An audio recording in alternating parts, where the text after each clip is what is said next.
Ladies and gentlemen, boys and girls, and everybody in between, welcome to another episode of the Chaps Chat Cats, a part of the Hoops Crew Media Network. My name is Jake, and I'm joined in the virtual studio by the lovely presence, just the clearest of auras.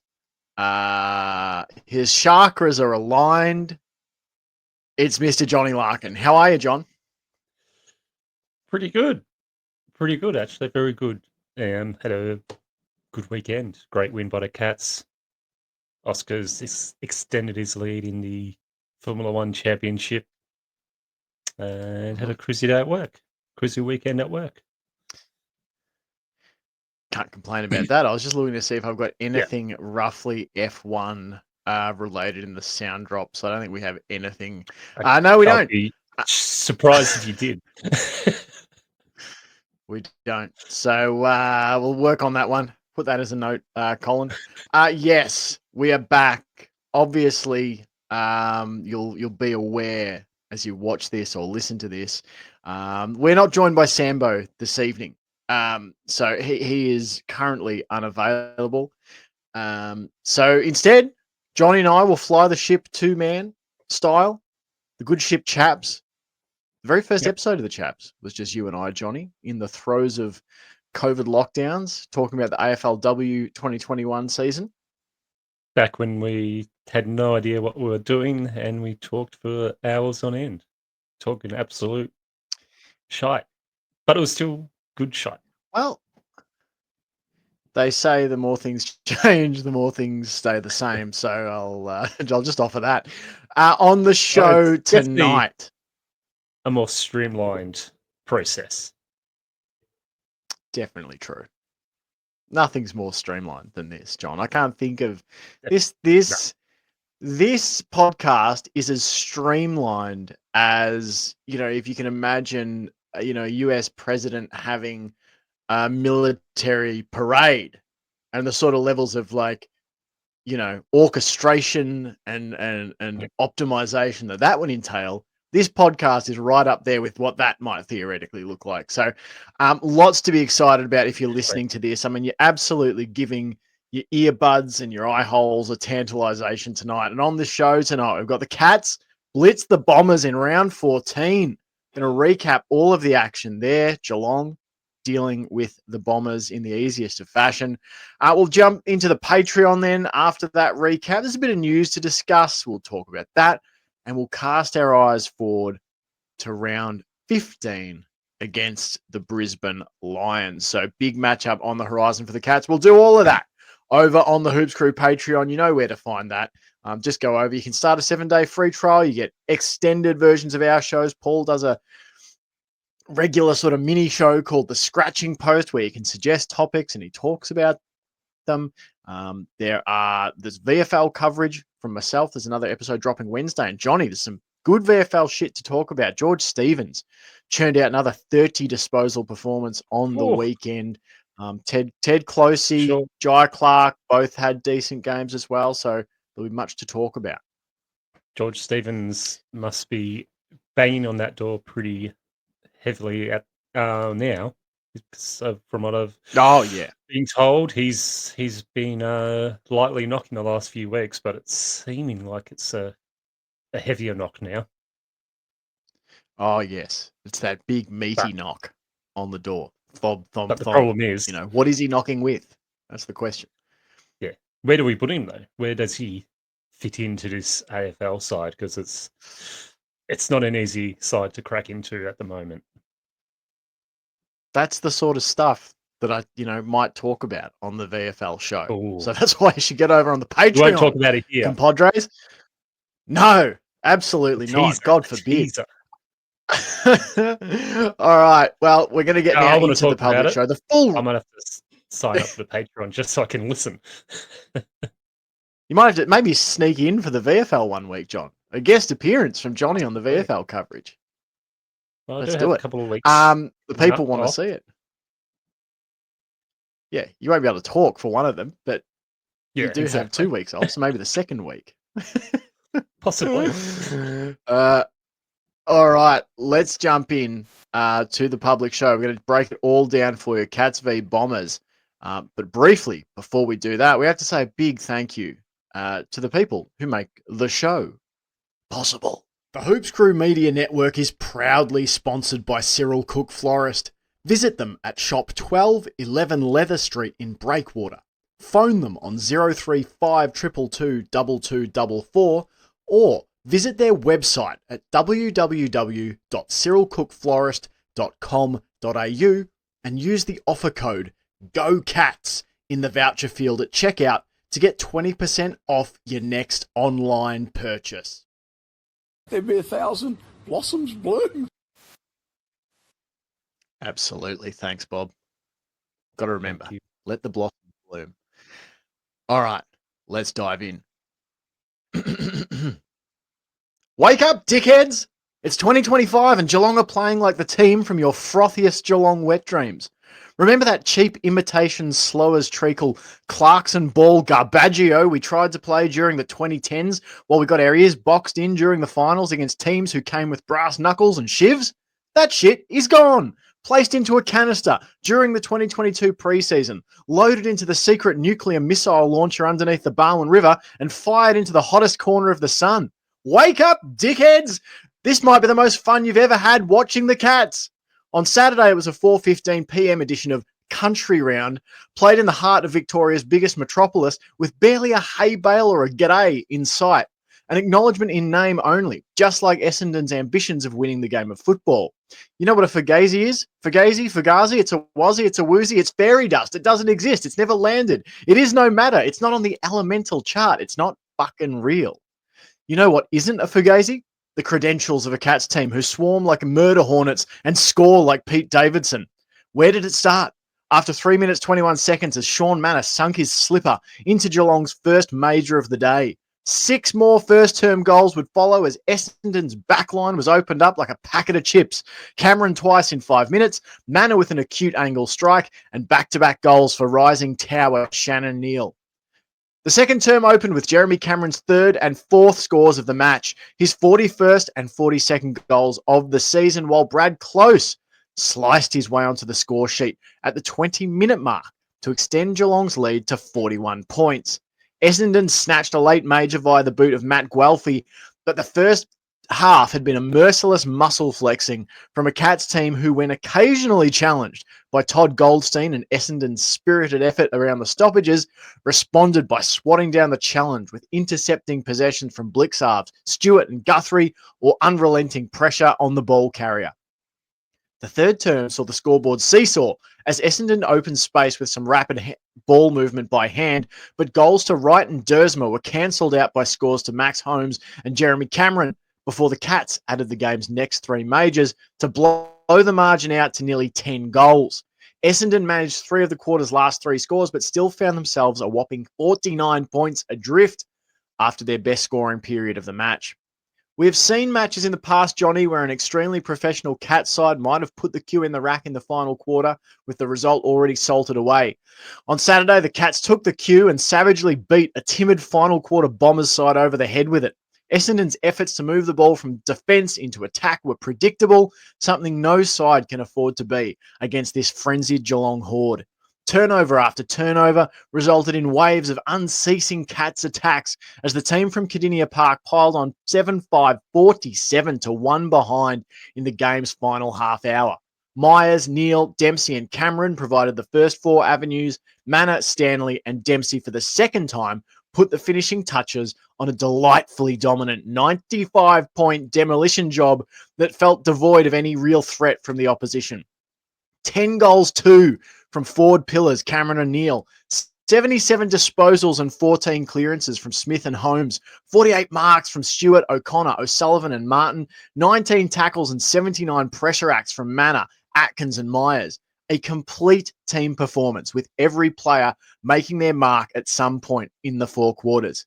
The Cats got the cream, and the cream is rising to the top like a dairy-fueled rocket beginning to take aim at deep finals ambitions in the late days of September and beyond.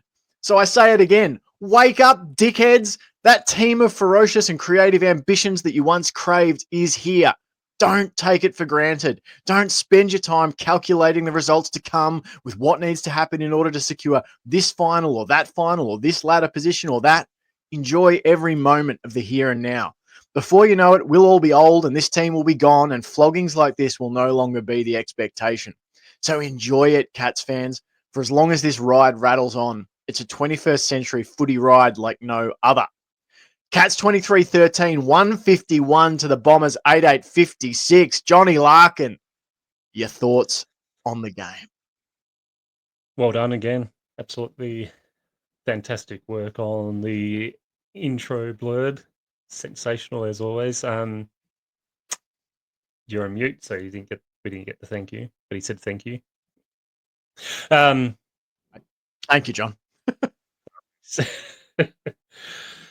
It's tough to know where to start with this one because it was such a complete performance by this Geelong Cats team. But there's a couple of moments in the first and second quarter where it looks like the Bombers will bring a bit of a charge, a bit of competition. But that was just the Cats basically toying with them in those moments, just going, yeah, we'll let you have your little bit of fun in the midfield. But once it goes into attack, we're not going to let you have any space. And I'm pretty sure there's only, 2 or maybe 3 moments that the Bombers actually got set shots and off good ball movement from back to forward 50. Apart from that, they had to work extremely hard to get any hope of getting a goal. And the Cats they just looked like they were having fun. Like they were just out there enjoying every single minute of that game. And it showed. Like, I don't think I've seen a more complete performance by this team for a little while. Like, we've seen really good games, but I don't think we've seen a 4-quarter performance like this game for some time by the Cats. And people will say, yeah, it was only against the Bombers, but you've got to remember, Bombers were aiming to make finals. Yes, they've got a whole lot of injuries. They've got lots of young guys, and that does make a big difference. But it's also, how do you, as a opponent, a flag challenging opponent, play against that? And I think that's how the Cats would have wanted to play that game. Just don't give them any hope. Don't give them any chance. Just tear the heart out from them. Tear the soul. It's a soul-crushing game, really. It's going to be a hard one for them to get over, I feel. But it's, yeah, like, we had that chance against West Coast to really put a foot down and didn't really play the way they wanted to play. But throughout this entire game, I think you go home going, yeah, that was a game where everyone knew what they were doing, knew how to do it, and just nailed it. Like, yeah. But it was just a really relaxing, fun game to watch. Players looked like they're having fun. Chris Scott was having fun in the coach's box. Fans were having fun. Well, not the Bombers fans, but yeah, this was a performance It's been a by while. a pretty good team. And I think it's finally put the Cats on that radar of going, oh shit, they're second and only a game behind Collingwood. Oh shit, they actually flag contenders now, which we have been all year. But yeah, I think if this doesn't put the fear of the Cat in other teams, then I'm not sure what will. Yeah, I've had some good conversations with. I've got a couple of friends who are Collingwood supporters, and it's always good. I actually really like chatting footy with those two blokes, and it's great because I think as much as they love their team, they love football, and I think that, I don't know, I can appreciate the greatness of what Collingwood's doing as well, and I think that's reciprocated back the other way. I think there's a lot of mutual respect. At least I know on this podcast, between ourselves and Collingwood, and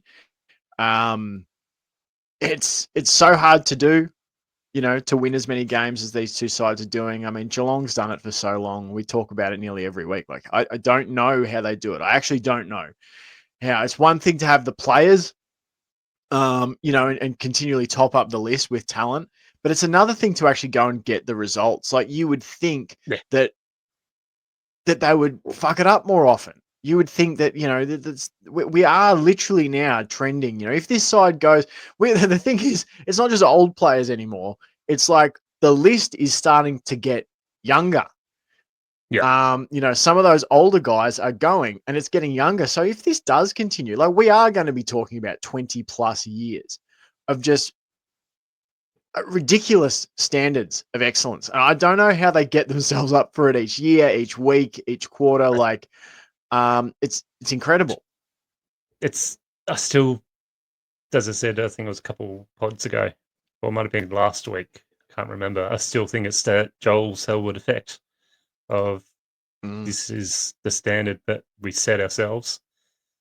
You don't get picked unless the Cats think you're absolutely good enough for his team, like in a draft or whatever, in a rookie draft.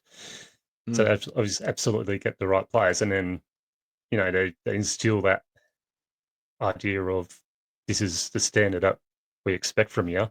We'll help you get there, help you stay at that level. It's up to you to stay there.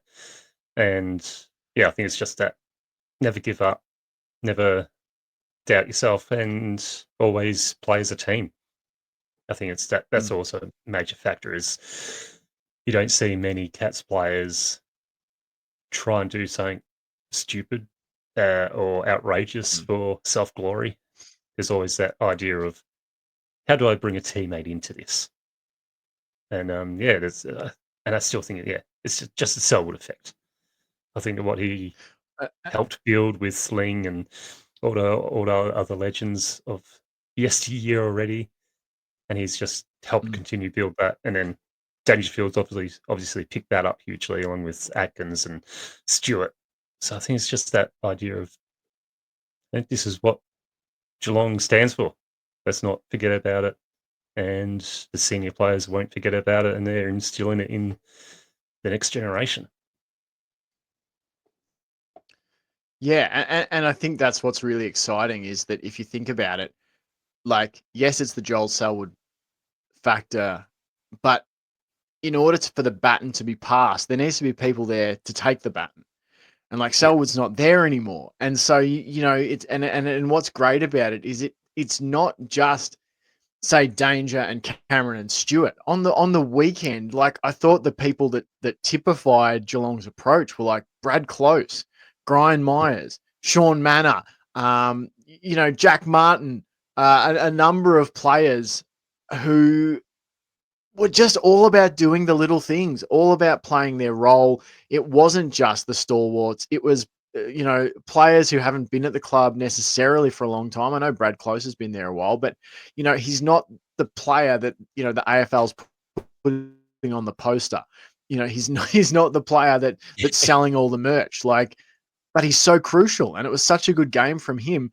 And like it was those guys who set a real tempo. It's the Tom Atkinses, some of these guys who have worked their way up through the VFL. And we're just talking about George Stevens before. George Stevens would already be playing at another club. And not all other clubs. Like I'm not putting it like it's not Geelong and then 17 others. There are other really successful clubs, I think that he wouldn't be playing for, but there's a big chunk where he would. There would be a big chunk of clubs where he would already have been pushed into the lineup. And I've watched every game George Stevens has played for the Cats in the VFL, and there are still weaknesses. There are still deficiencies that AFL opponents will expose. And instead, he gets to be at Geelong and bust his ass trying to fix all those things because the team is so hard to get into and they won't let him in unless he's absolutely good to go. So, yeah. And I think that's the other massive bonus in the Cats arsenal is that they don't just chuck young players in when they first draft them. If they're not ready, then they're not going to play them. They're going to let them build that strength, that style of play, let them work out their weaknesses, teach them how to work that out of their game. But there's not many players that come in and play the first game right after the draft. Joel Sells won, but he was absolute freakish player. I'm not sure there's many others that would have played round one right after they're drafted. And if they did, you could generally drop back to the VFL pretty much next week. Like Sean Manor played his first game, round 1, dropped back for 10 plus weeks, and now look what he's done. Like, it's just that luxury of being able to train these young guys up. So when they get to the AFL level, they're more than ready to have an impact. Yeah. No, I totally agree. I mean, you mentioned it earlier. This was the cruisiest game of the year. There's some form stuff I want to talk about, but I think we'll actually save that for the Patreon show. But cruisiest game of the year. Here's some stats that to me sort of illustrated that these are two teams from different weight classes. Now, the Cats held a plus 25 inside 50 advantage, a plus 43 advantage in marks, plus 14 marks inside 50, plus 9 tackles inside forward 50. So the Bombers did compete around the stoppage situations. I thought Todd Goldstein had a really great game, and it again made me go, man, it's insane to me that he never ended up at Geelong. Because I remember there being talk that the Cats wanted him and that he chose Essendon over the Cats. You do wonder, like, how much because I love Big Reece. And I love Big Reece Stanley, but I thought Goldstein, pound for pound in the ruck, won that battle. So there was this brief period where the Bombers troubled the Cats, attacking the game fast by hand, but that surge was so brief, and Geelong basically bossed the game from start to finish. I thought they were cleaner, classier, clearly the better team. They generated 36 scoring shots, John, to Essendon's 16. That included a second half scoreline of 14-7-91 to 5-1-31. This must have overtaken the Freo game as Geelong's most ruthless destruction of a team in 2025. Yeah, absolutely, easily. Like, this was just an absolute demolition. It was, that last half was basically training Cats versus the Cats. There was just nothing Essendon could have done to find any form or confidence going into the next game, really. Like, what else got? They still, the third quarter, they still got a few goals, but it's just, you could just see they were just so undermanned. So many young players that they just had no chance of winning this game from the outset. And I was sort of expecting a West Coast type game where they would really challenge us, and then I heard that they had so many young players before the game. I was like, oh no, this is not going to be a pretty afternoon for them. And it wasn't. Like, it was just a demolition. And it's just that class above one team fighting for a premiership and another team that's building up to making finals at some point. And you could, it was just completely on show, the vast gap between Bombers and the Cats.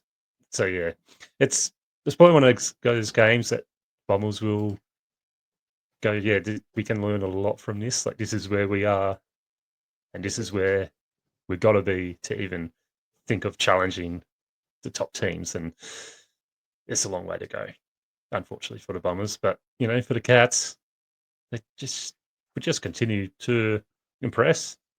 Like, as I said to you, this was without a doubt the most professional win I've seen these Cats play since the early days of 2007, 2008.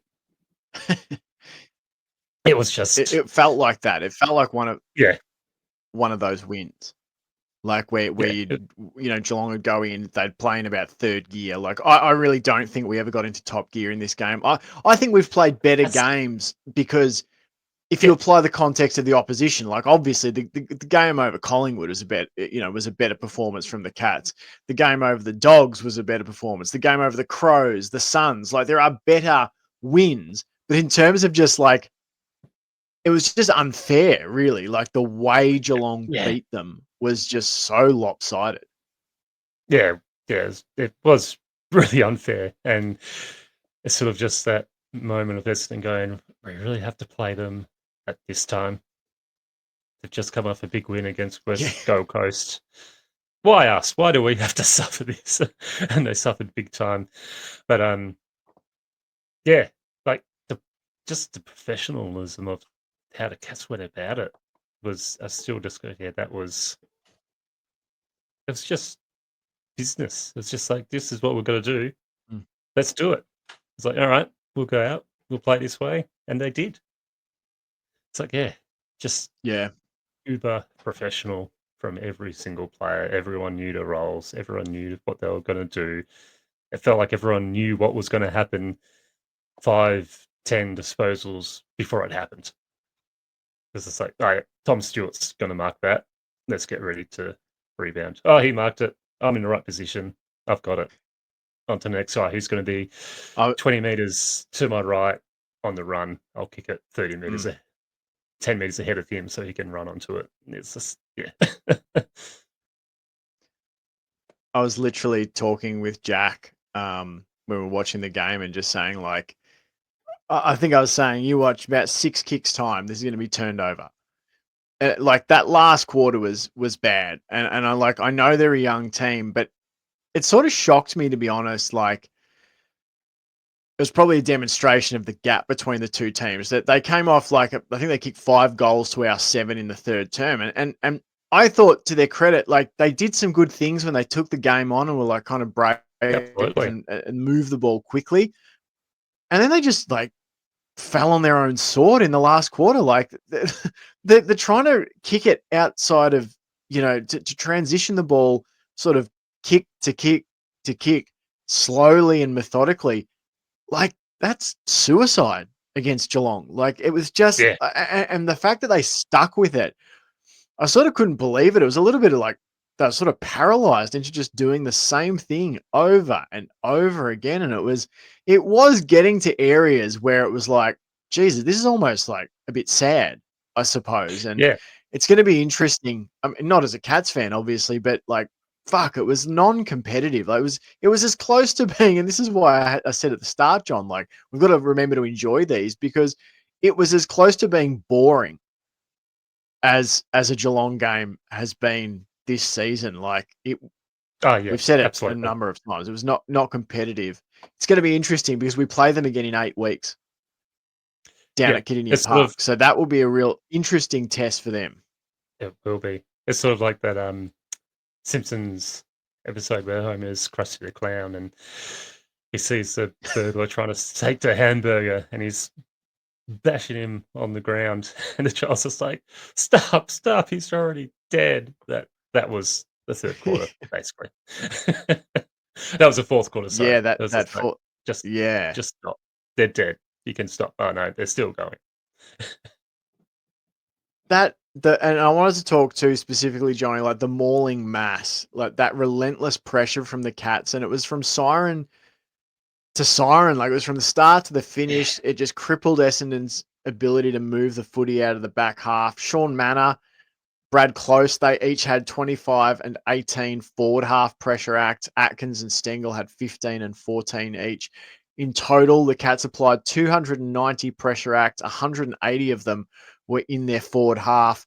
You had 9 players for Geelong laying tackles inside 50. It was Stengel, Myers, Dangerfield, and Close having 2 each, and singles to O'Connor, Martin, Manor, Dempsey, and Atkins. I mean, I think that stat line, Johnny, shows why the Cats are so hard to play against, because it's not just the same 2 or 3 players. Like, right there, you've got Stengel, small forward, Myers, small forward, Danger, big forward, Close, sort of small forward wing, O'Connor, who's sort of like this wing / halfback, sometimes midfielder.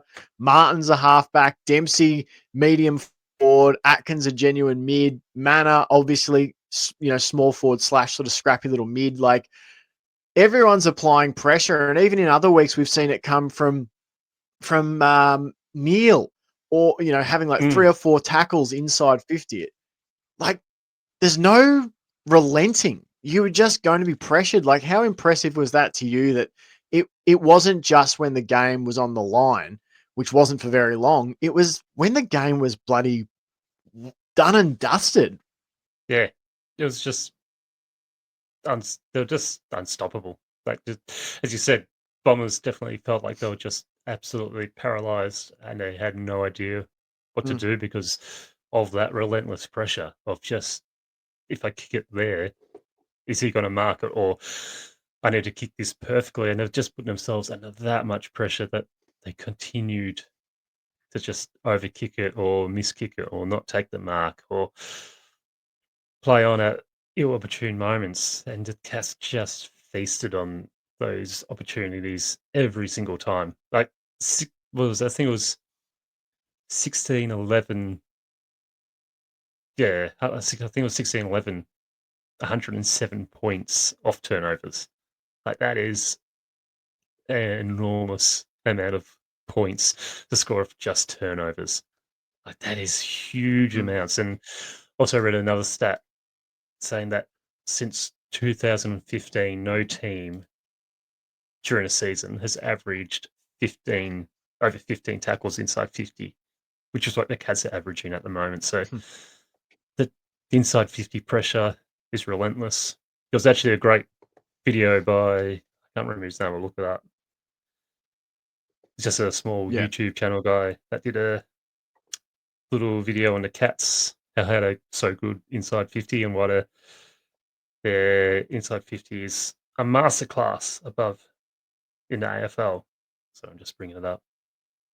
So just while you're talking about that, Geelong averaging 60. Sorry, you go. Davis Jarrah. It's like only a small YouTube channel. It's like give him some views. 6-minute video on why the Cats forward pressure is a masterclass in the AFL. Really interesting. I thought he did a great job of showing good footage of how the Cats just make teams make mistakes. How many subscribers does Davis Jarrah have, John? Go on the page. I want to see where we compare. 1.1. Does he have more than us? No, he has less. 1,000? 1.1K. Yep. Yeah. So we're at 2,000. Go on over. Give him some follows. Why not? Absolutely. Good content's good content, particularly indie stuff. So go and do it. Absolutely. Go check it out. It was well done, and he explained it really nicely.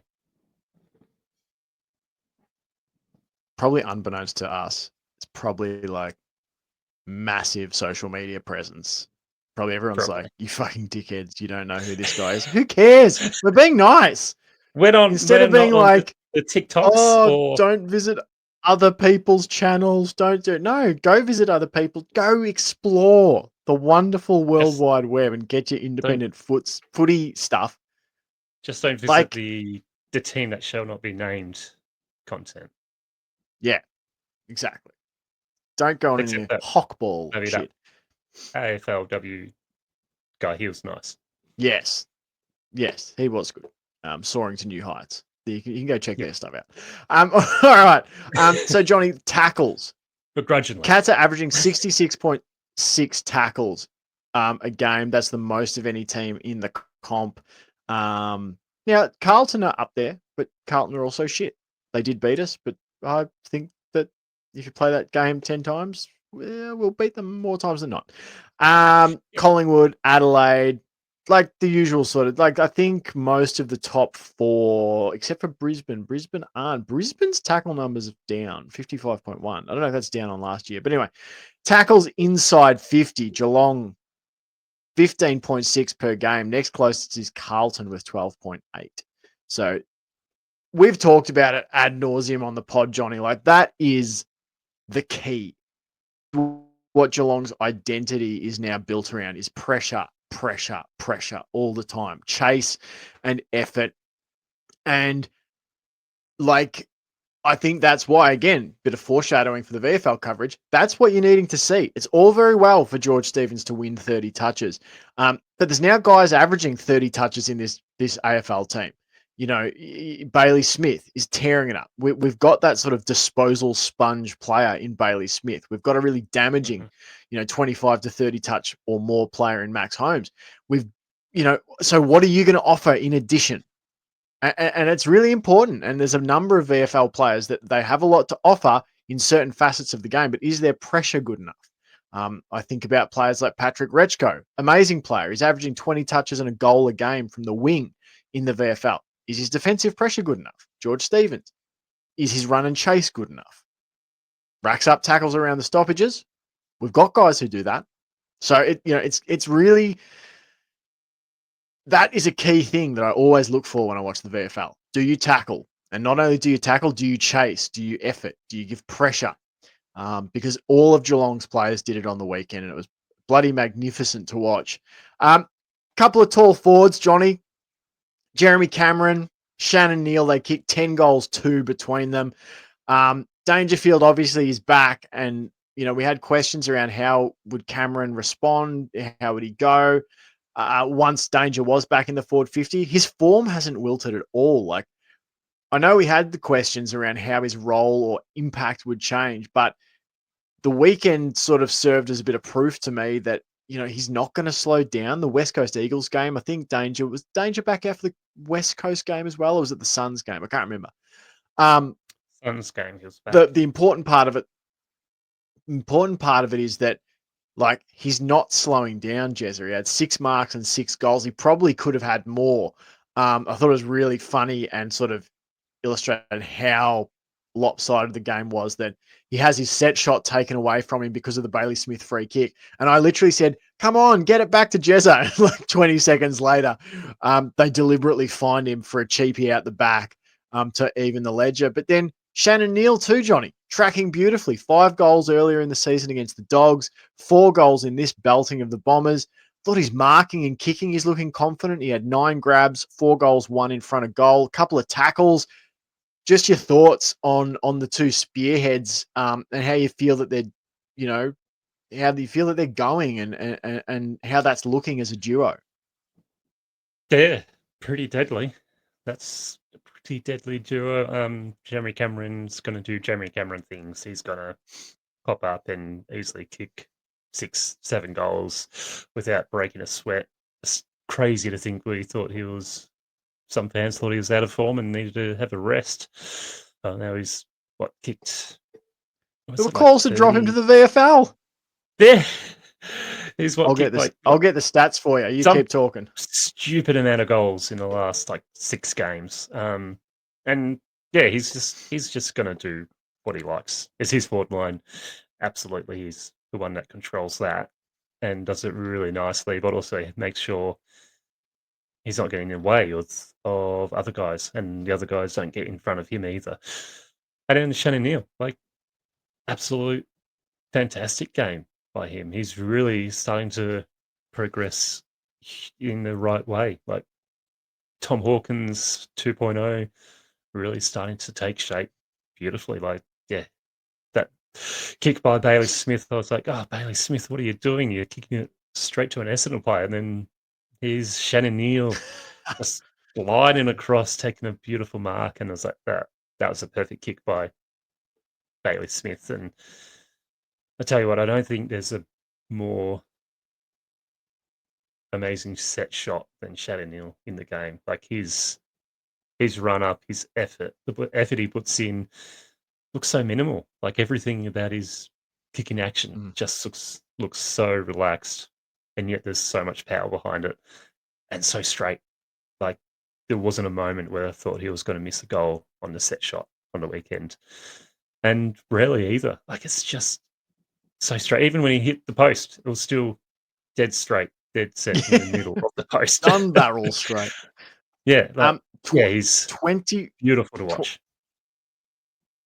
24 goals, 5 in the last 5 weeks for Jezza Cameron. That's just 24 goals, 5. So averaging just a tick under 5 goals a game. Essentially 5 goals, 1 per game across his last 5 weeks. And that's not kicking any goals against Gold Coast. He kicked 1 behind against Gold Coast. The other games he had 7, 6, 5, and 6. Yeah, ridiculous. And then all the games count, but Yeah. And then Shannon Neal, as I said, he's just ticking along beautifully. And he's a joy to watch. And as I said, his kicking action is also just joyous to watch him go about his business.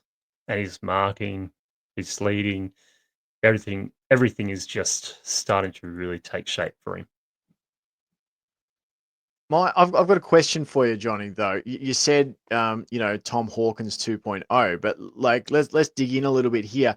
He's not really Tom Hawkins, is he? Like, No, there's, definitely not. and I'm not even obviously, Hawkins. He's an all-time legend, but I'm just talking about the type of forward he is. Like, he's just different. He's a bit more mobile. He's a little bit taller, maybe a longer reach. It feels like the handing of the baton from Hawkins over to Neil and Cameron, say, Yeah, is really significant in terms of the style of play Geelong want to make. Like, Shannon Neil is going to pressure and effort and do things. He's going to contest and bring balls to ground in this new Geelong attack. Like, he's suited for it, I think. And I remember Scotty saying something about that at the end of last year when there was the debate about, or it might have even been earlier this year, where he said, I'm not saying, I'm trying to think what the quote was. It was something like, I'm not saying Shannon Neil is a better forward than Tom Hawkins, but something to the effect of, but he allows us to do some different things that we like. And I think that's really true, Johnny. I think he is a different type of forward, and he's well suited to this Cats team. Yeah, like he's still got a long way to even reach the heights of Tom Hawkins. Obviously, like he's got many years as a Cat, hopefully, to get to that level. But yeah, at the moment, like he's tracking nicely, and he's Tom Hawkins in the sense that I think he's going to be super reliable shot for goal. He's going to be that spearhead for us in a not too distant future. He's going to be so reliable, dependable in that manner as Tom Hawkins was. Like I think in the next 3-4 years, you probably nearly depend on Shannon Neil to kick 4+ goals nearly every game, the way he can go about it, as you said. And then it's that pressure he brings as well around the ground. Like he's not afraid to chase someone down and lay a heavy tackle or crash a pack and bring it to the ground for a small forward. Or he's not afraid to hand it off to another player to have a shot at goal if he thinks they're in a better spot. And he's got that little bit more athleticism about him than Hawkins did.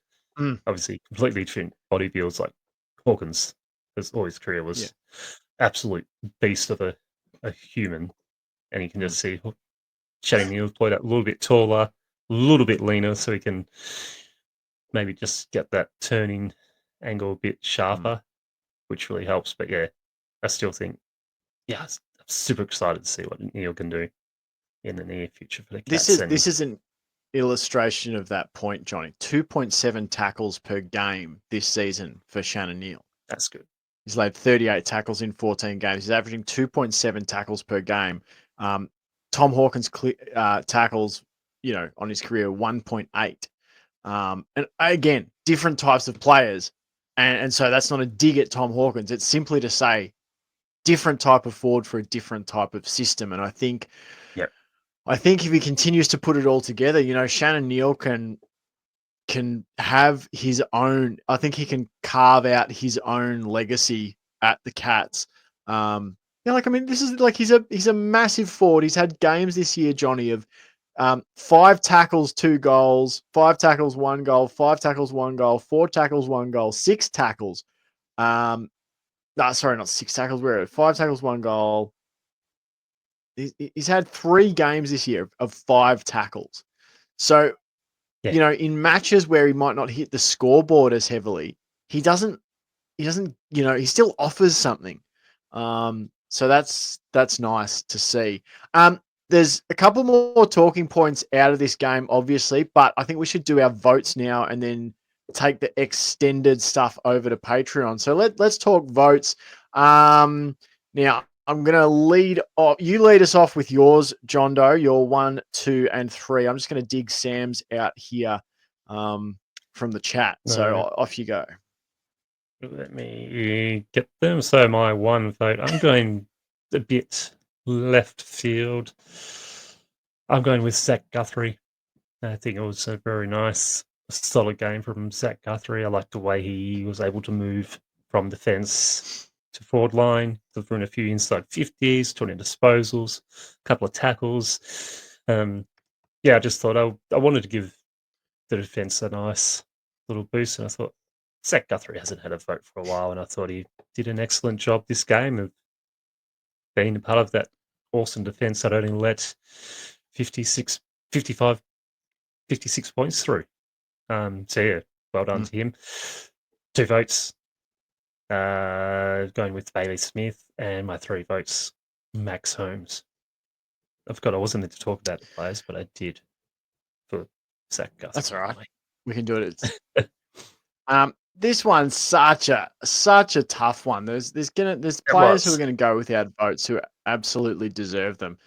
Sambo chimed in with his, which was 1 vote to Tyson Stengel. Then he had the same 2 and 3 as you did. He had Bailey Smith with the 2 votes, and he had Max Holmes with the 3 votes.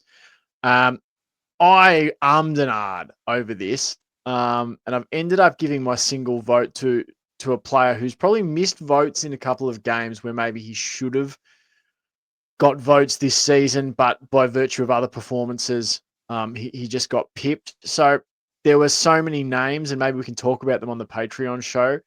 Brian Myers is one who has missed out on votes from us anyway. Don't know about Ben and Paul. Tom Stewart is a player who's on the verge. Mark O'Connor for the 2nd week in a row for me could have crept in. I think Shannon Neal was on the verge of it for me. Even Tom Atkins, still 9 tackles, 7 clearances to go with his 18 touches. Sean Manor did a buttload of pressure and kicked 3 goals, 1. But I have to give my vote to the guy who kicked the 6-pack. One vote for Jeremy Cameron kicking 6 goals, 1. Fair enough. And then it's chalky for me after that. Bailey Smith with 2 and 3 for Max Holmes. Johnny, we'll split it. Who do you want to talk? I guess I'll just give my thoughts about Cameron, but I sort of gave them earlier, I guess, that just like he's a magician. Like he just makes things happen. And I think you said that, he barely raises a sweat to kick 6 goals. He is, I maintain, he kicks the easiest bag of 4 goals in the competition. It's bizarre how he can creep up and suddenly it's like, oh, fuck, Jez has got 4. So I think, yeah, he probably could have had more. He probably could have kicked 10, but this is the way Geelong play. They share it around.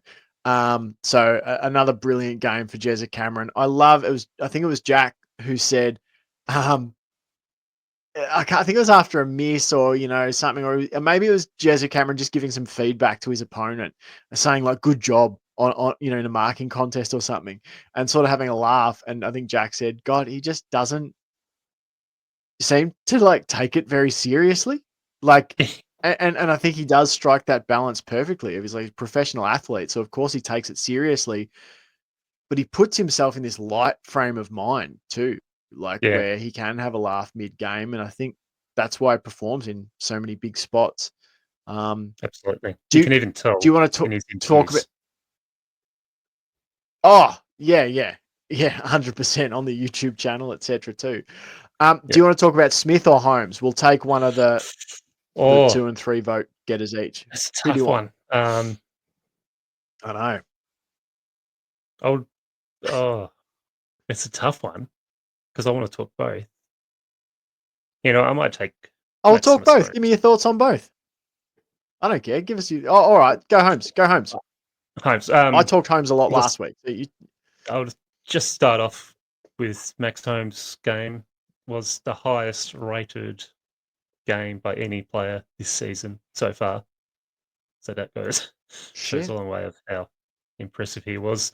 And again, people go, I was only against Essendon. It was only against this Essendon rabble team. But this was against Essendon still with some of their best midfielders in there. And Max Holmes still performed at such a high level. Like he was just ridiculously good. His patch of form at the moment is going to be taking many votes off Bailey Smith for the Brownlow this year. Like this game, especially, was just next level. Like talk about having fun. He was just having so much fun out there, knowing that no one was going to either catch him or tackle him.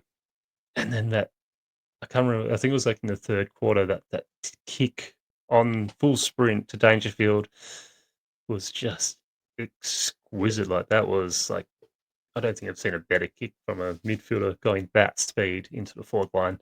Unfortunately, Dangerfield wasn't able to mark it. It was going that fast and hard. But tell you, when Max Holmes really starts hitting his straps, he's going to be nearly unstoppable, because if this is just a taste of what he's going to produce, and he's still so young, alongside Bailey Smith, like, this Cats team is set up extremely well, and I can see why Dangerfield said he was going to be Judd-like. Like, he is just continuing to build each week, continuing to be that X-factor player, superstar player, A-grader, even though Sam McClure doesn't think so. But I don't know what else you can do to be considered an A-grader. Like, he even kicked a goal, didn't he? I'm pretty sure he got a goal. Play for Collingwood. That's true. But yeah, it's just an absolute joy watching Max Holmes and Bailey Smith work together. Those two are just absolutely tearing the competition a new hole to just fear and quake in when they come up against these two. Yeah, an exceptional game by Max Holmes, and I can't wait to see more of him. And I'm so glad he's part of this team and being developed the way he is. Yeah, 100%. Couldn't agree any more with you, Johnny. Here's just a stat I was looking at on Max Holmes. So career, he averages 7.4 contested possessions per game. That's his average. Last season, he played 25 games, and he went past that career average of 7.4 12 times in 25 games. This season, he's played 14 games. He has already gone past his career average in 12 of 14 matches for contested possessions. So it's no longer just that he can dash and do things in the uncontested game, and he does plenty of that. But like, he's also able to win contested footy. And I know these numbers aren't the be all and end all, but I think that is significant. He's averaging 13. I think it is. No, he's averaging 10 contested possessions this season. So that's up 3 per game. And his last 3 matches that he's played have been, or rather his last 4, his last month has been 17 contested possessions, then 8 contested possessions against West Coast. So he got more uncontested that game. 19 against the Gold Coast, 13 against the Dons.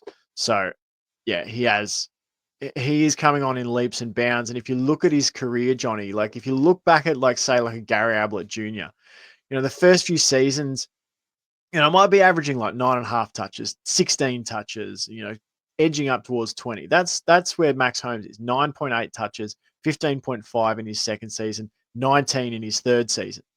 Last year it went to 24. This year it's 26.5 touches per game. So he is trending to have the next chunk of his career be averaging, those 27, 28 touches per game. And that transitions into talking about the guy who he'll probably be doing that with for the next chunk of his career, and that's Bailey Smith. And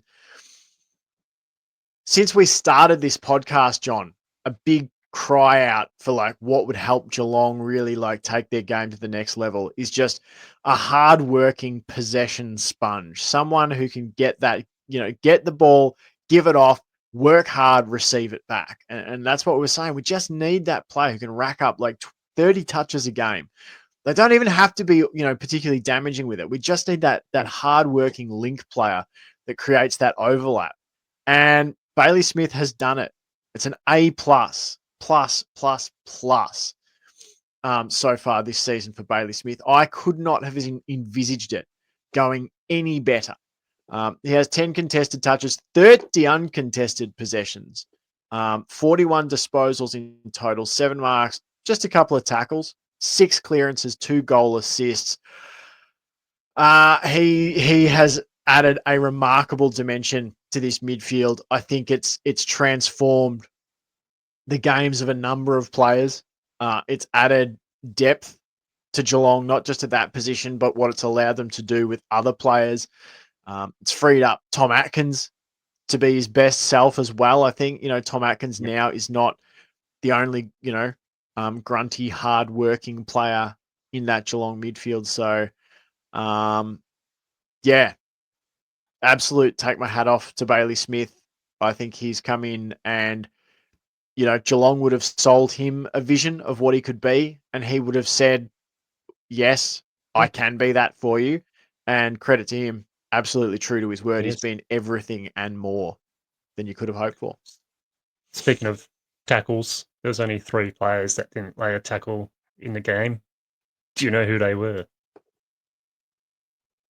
I just saw one was Jeremy Cameron. 2 defenders. I don't actually know the.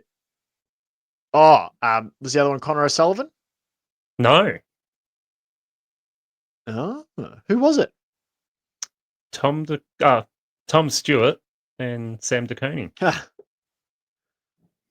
Interesting. Well, De Koning makes some sense because he didn't play a full match, but it surprises me that Tommy Stewart didn't get some tackle in there at one point or another.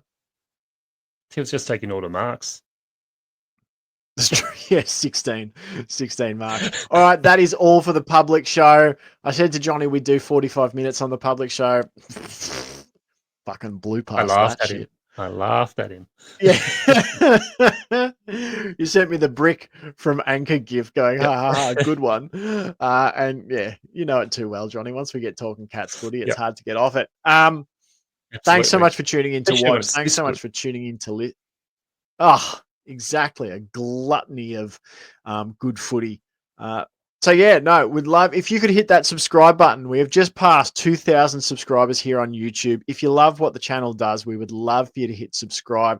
Share us with your friends, your family, etc. If you've got Cats fans amongst your brethren, share us around. We'd love to see more and more Cats fans tuning in to what's happening here on the Hoops Crew. And thank you for all of your support. You're all bloody champions. So we're going to duck now over to Patreon. If you want to come and join us there, go on over, start a 7-day free trial. Come and listen to the extended stuff. See what it's all about. But we will be back in front of your eyeballs and in your ear holes next Tuesday night.